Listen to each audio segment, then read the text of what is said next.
Hello, everybody. Good morning. Sila here from Kardec UK, and I hope everybody's well. Tuesday today, Tuesday the 15th of October. Oh my God, the year already went by so quick, did it? So, we're here today for one more time, do our Gospel according to Spiritism. Today, we're going to do chapter 7. Another part of chapter 7, we're going to talk about mysteries are hidden from the learned and prudent. So we're going to have this conversation. I have not read, when I do my readings, I do with you, meaning I have not done this reading yet. During many years, I used to go to spiritual cardicist centers in Brazil growing up. So a lot of this I heard before during their teachings and the talking, but I never read. So as some of you may know, this book was written by pseudo Allan Kardec. And what it does is compare our gospel with what the spirits have to say about things, what they really mean, and give a more refined interpretation of the gospel. So without ado, let's start our sections. If you're new here, if you just arrived, I always say before we do that, try to be in a quiet place, concentrate. Doesn't have to be perfect. Like I have a dog, sometimes he barks, he make noise. We just need to have a little bit of a concentration and the will to listen and care for. We do a prayer when we start. We also have a glass of water next to you. This is good because we believe that the spirits and the energies around us when we do this should put fluids in your water, which is you can drink after, or you can water the plants with, or even put for your animals to drink, for your dog, for your cat. So it should be all good things, nothing to be scared about. Okay, so let's start today. Our Father, who art in heaven, hallowed by thy name. Thy kingdom come, thy will be done, on earth as it is in heaven. Give us this day our daily bread, and forgive us our trespass as we forgive those who trespass against us. And lead us not into temptation, but deliver us from evil. Amen. All right, let's start our reading. So, mysteries are hidden from the learned and prudent. At the time, Jesus answers and said, I thank thee, O Father, Lord of heaven and earth, because thou hast hid these things from the wise and prudent, and hast revealed them unto babes. This is Matthew 11:25. So it may appear quite singular that Jesus gave thanks to God for having revealed these things to the simple and humble, who are the poor in spirit, and for having hidden them from the learned and prudent, who apparently are the more able to understand. But we must recognize that the former are those who are submissive, who humble themselves before God and do not consider themselves superior. The latter the later are those who are arrogant, full of pride for their worldly knowledge, judging themselves prudent because they deny God, or who they are not refusing to accept him. Treat him as an equal, despite the fact that in ancient times learned was the synonym for wise.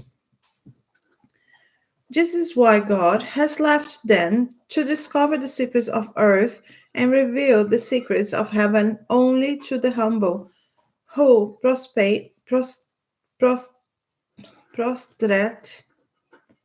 sorry guys, prostrate themselves before Him. I don't know how to say this word. I never heard prostrate themselves. So basically, what they are talking about is how the secrets, the Jesus, everything was revealed to the more not poor, but more the humble people, the people that doesn't create opposition, doesn't try to, say this is what it is. It's more the people that are open to listen and believe.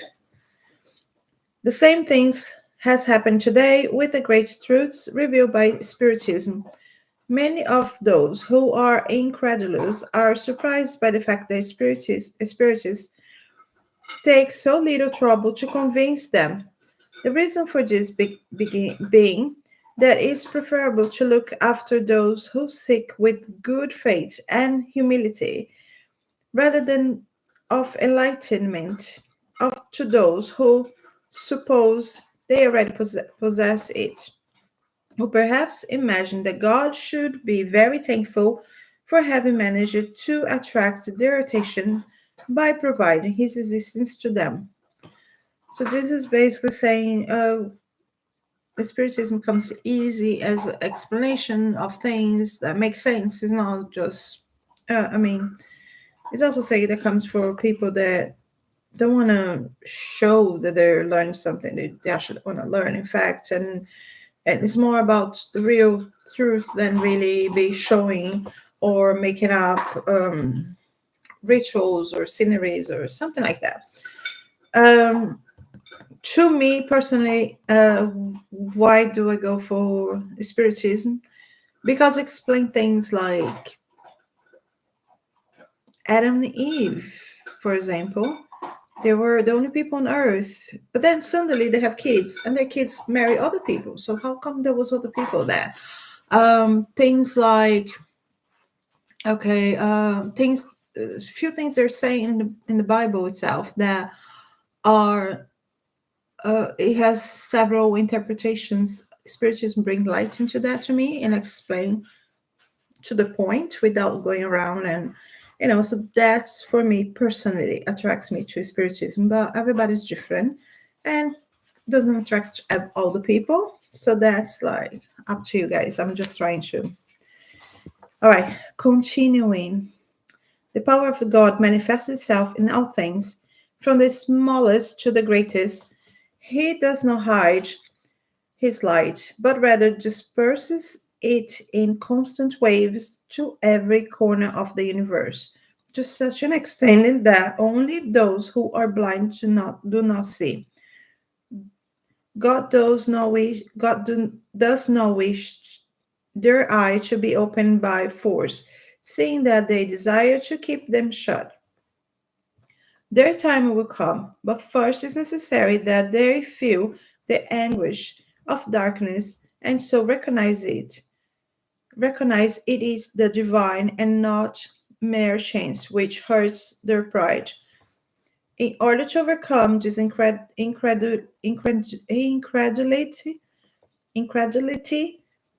God uses the most convincing means.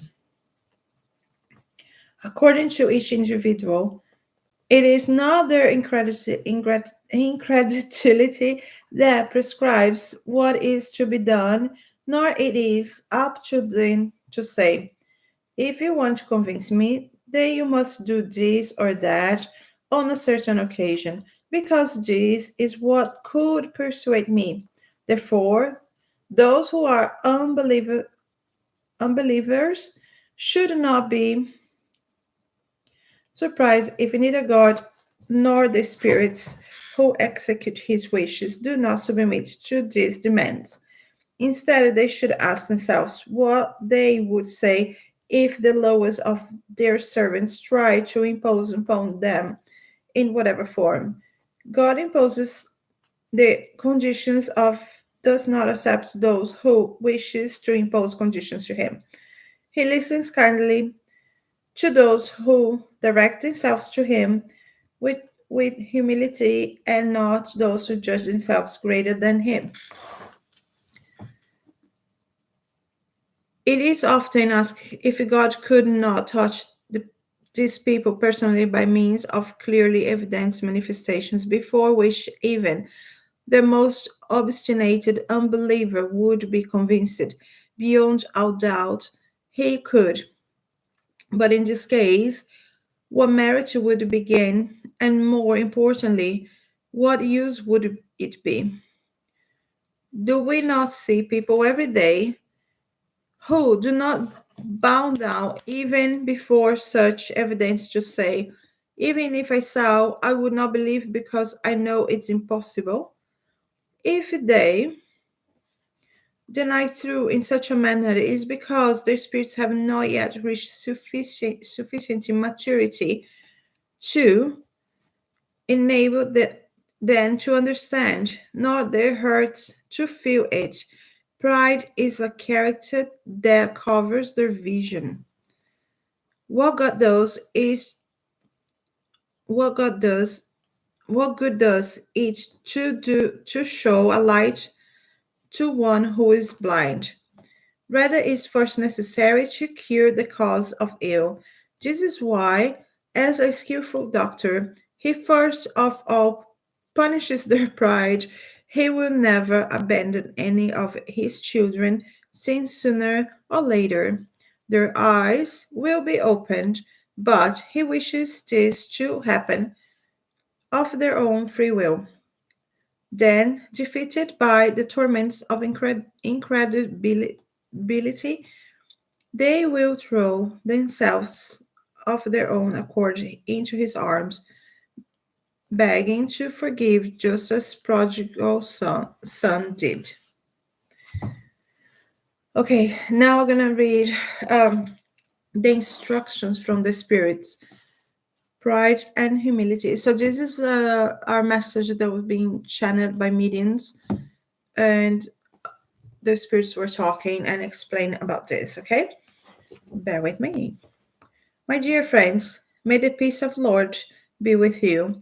I am come in order to encourage you to follow the good pathway. The humble spirits who in order time inhabited the earth have been commissioned by God to enlighten you. Blessed be the Lord for the grace that He has granted us of being able to help you improve. May the Holy Spirit illuminate me, so helping to make my words understandable and grant me the favor of being able to put them with reach of all.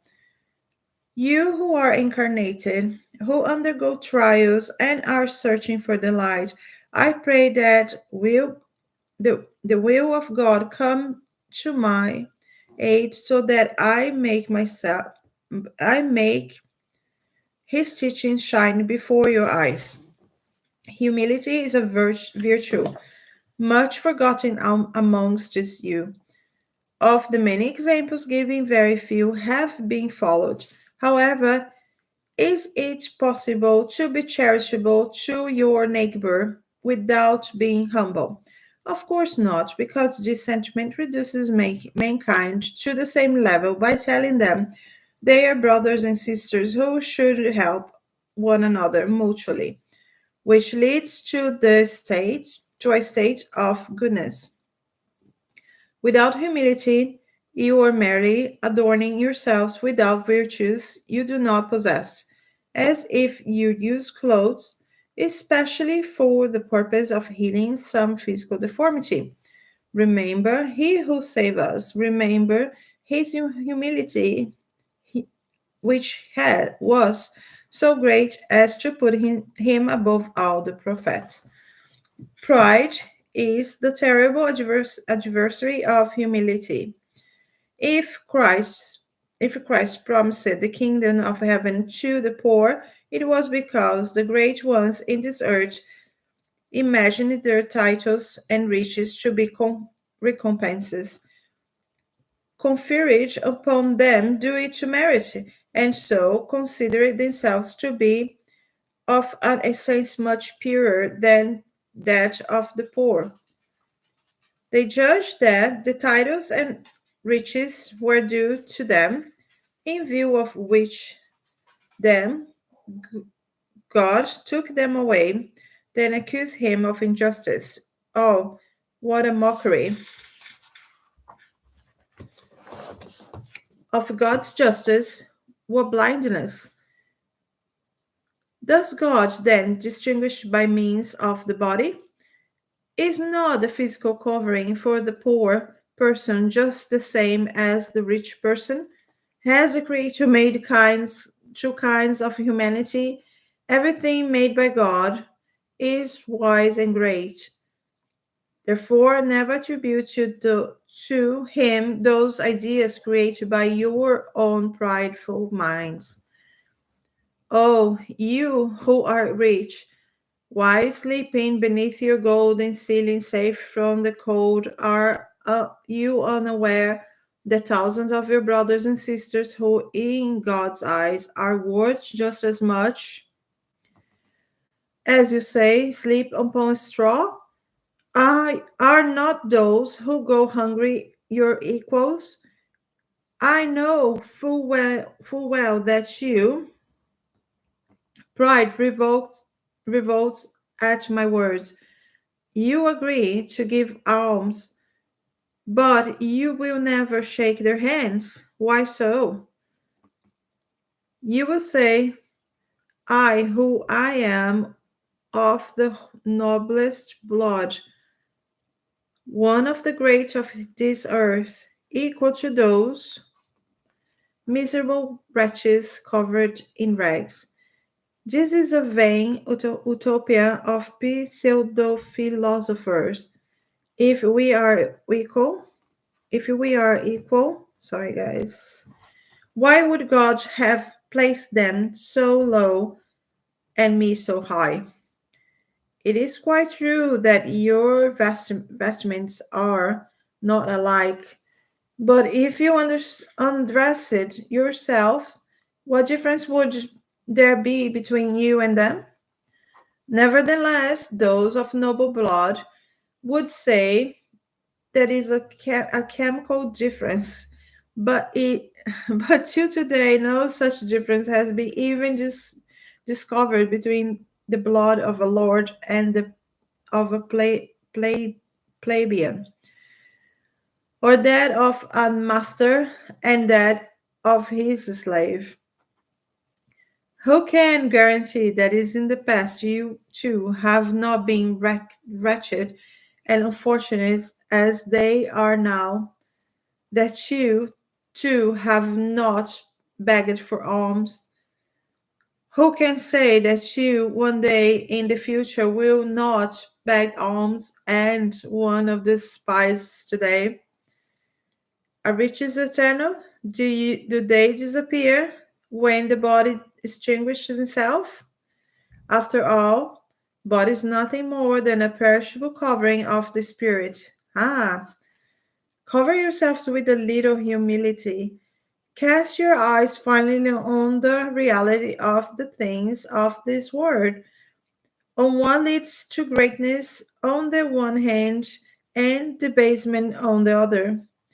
Its blow, which may strike today, tomorrow, or at any hour. If you bury yourself in your pride, oh, how much you will have to lament.